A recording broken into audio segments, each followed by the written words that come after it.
Panduan ibadah online. Persiapkan hati untuk beribadah di hadapan Tuhan. Jangan sambil tiduran ya. Persiapkan tempat yang tepat. Disarankan memakai ruang keluarga. Hindari gangguan notifikasi handphone.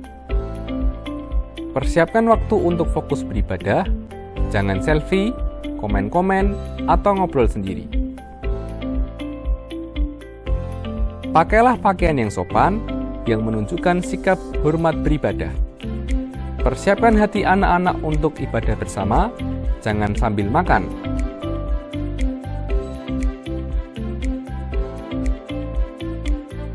Selamat beribadah.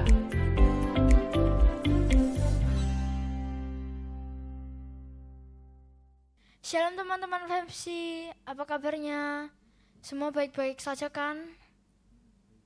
Sebelum kita memulai ibadah pada pagi hari ini, mari kita berdoa terlebih dahulu. Tuhan, Kami memulai ibadah pada pagi hari ini, berkati agar lancar dari awal sampai akhir. Dalam nama Tuhan Yesus kami sudah berdoa, haleluya, amin. Kita tahu bahwa Tuhan selalu ada bagi kita. Mari kita pujikan Kudaki-daki.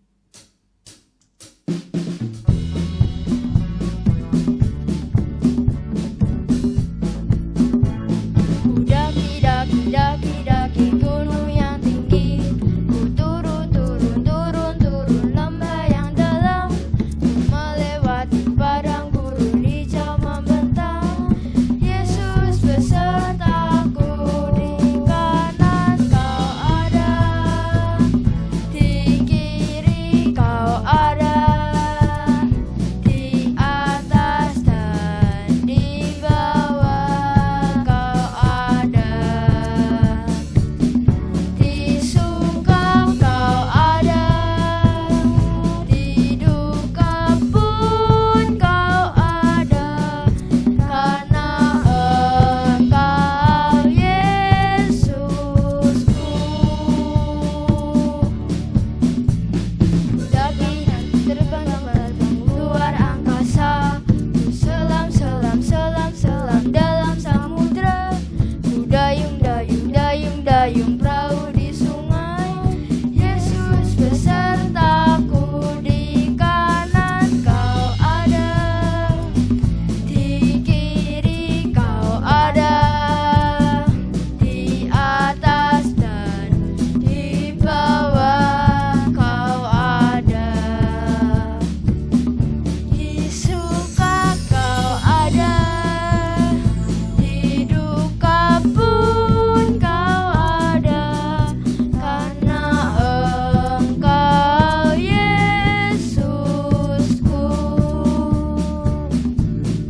Kanan kau ada, di kiri kau ada, di atas dan di bawah kau ada.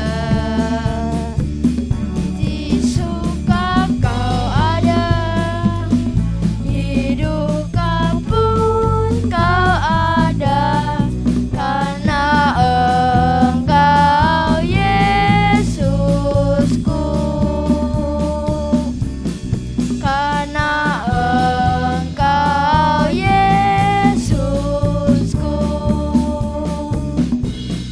Karena Engkau Yesusku.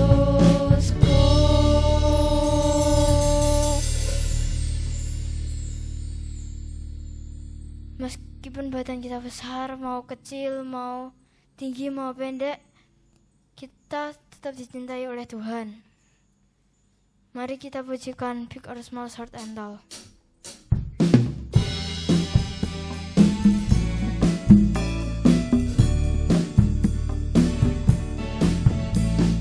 Big or small, short and tall, sama dicintainya. Tuhan membuat kita berharga. Bekerja, berkarya,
Sebelum kita mendengarkan firman Tuhan, mari kita pujikan oleh karena kemurahan Tuhan.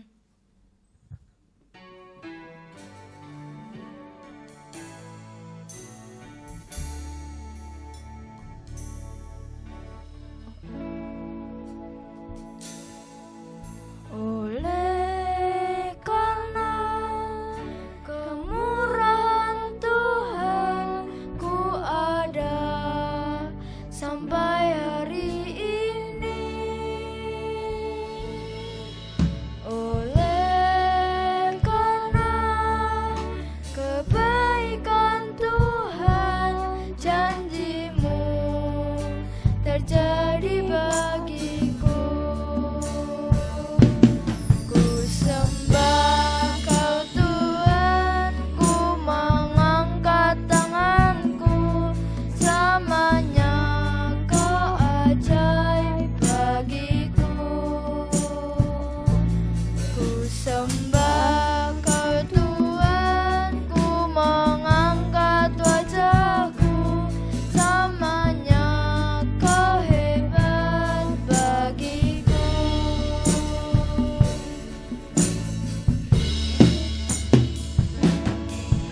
Oleh karena kemurahan Tuhan, ku ada sampai hari ini.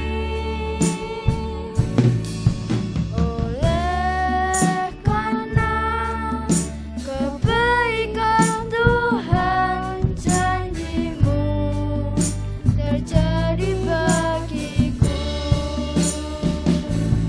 Ku sembah Kau Tuhan, ku mengangkat tanganku, selamanya Kau ajaib bagiku. Ku sembah Kau Tuhan, ku mengangkat wajahku, selamanya Kau hebat bagiku. Sembah Kau Tuhan, ku mengangkat tanganku, selamanya Kau ajaib bagiku. Sembah Kau Tuhan, ku mengangkat wajahku, selamanya Kau hebat bagiku. Selamanya Kau hebat bagiku. Selamanya Kau hebat bagiku.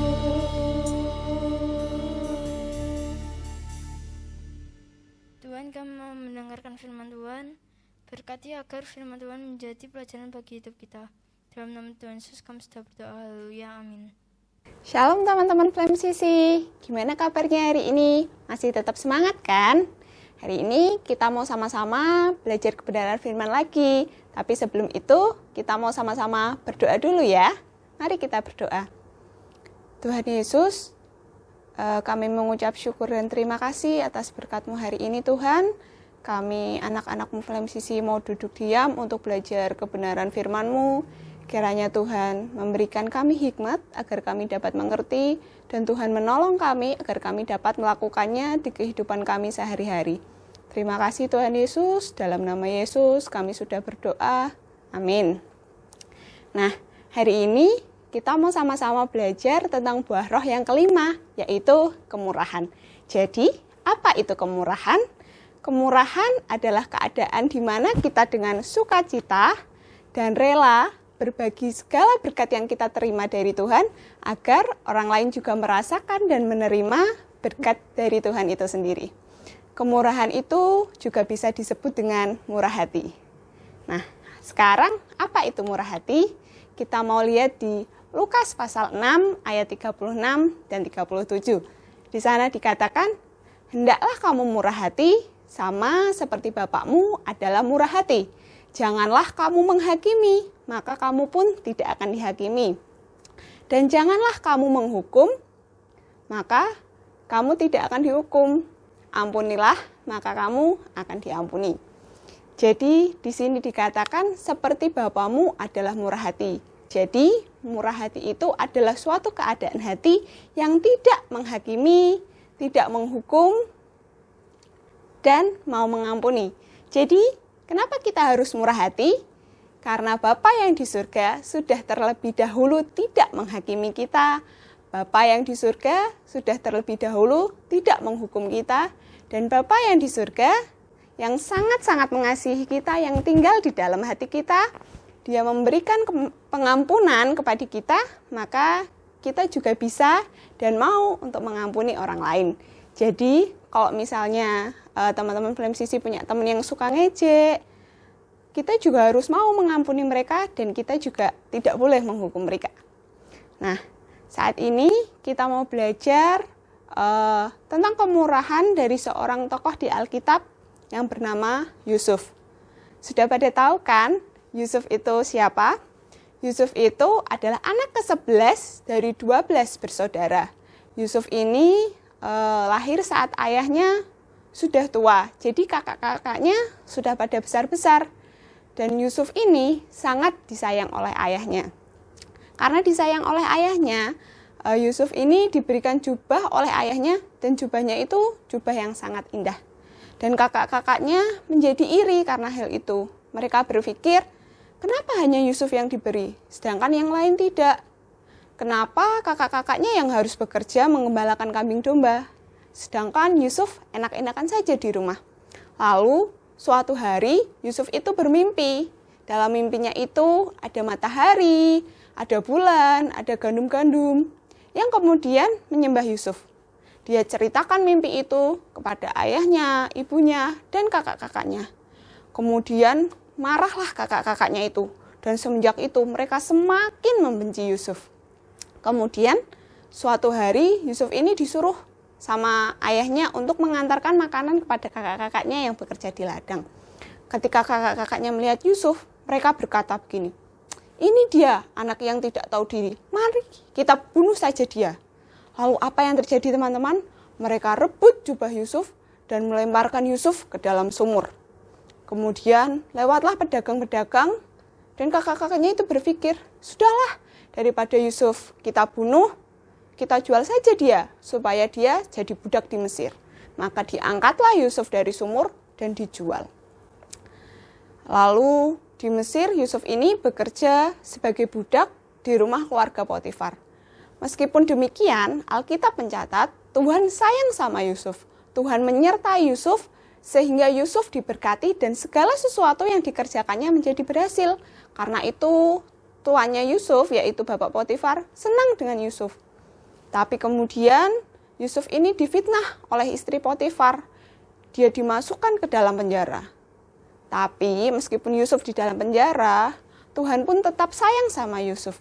Tuhan tetap menyertai dia, jadi di penjara pun Yusuf ini disukai oleh kepala penjara.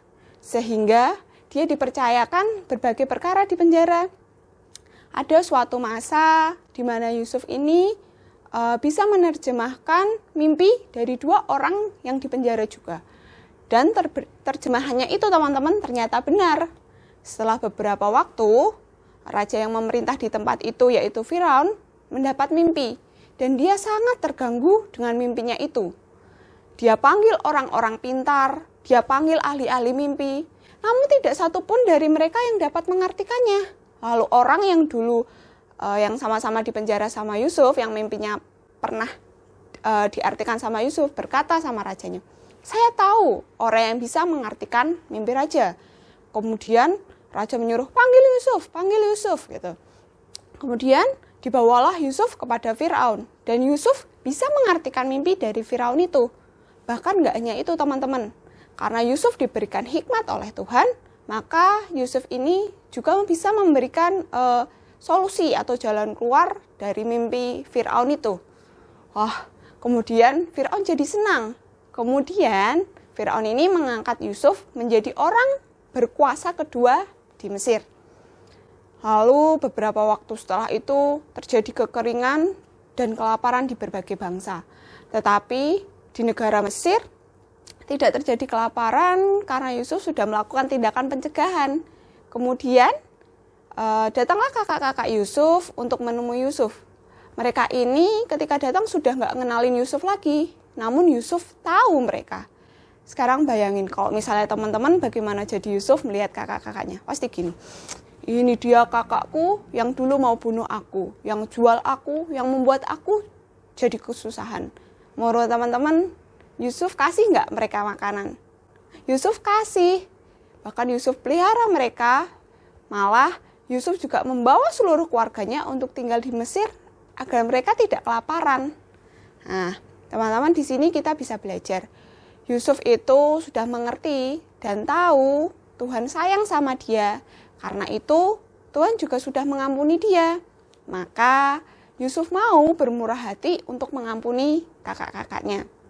Bahkan kemudian Yusuf ini juga mau memelihara mereka, memberi mereka makanan, mau menjaga mereka dan berbuat baik kepada mereka. Nah, inilah teman-teman contoh dari buah roh kemurahan.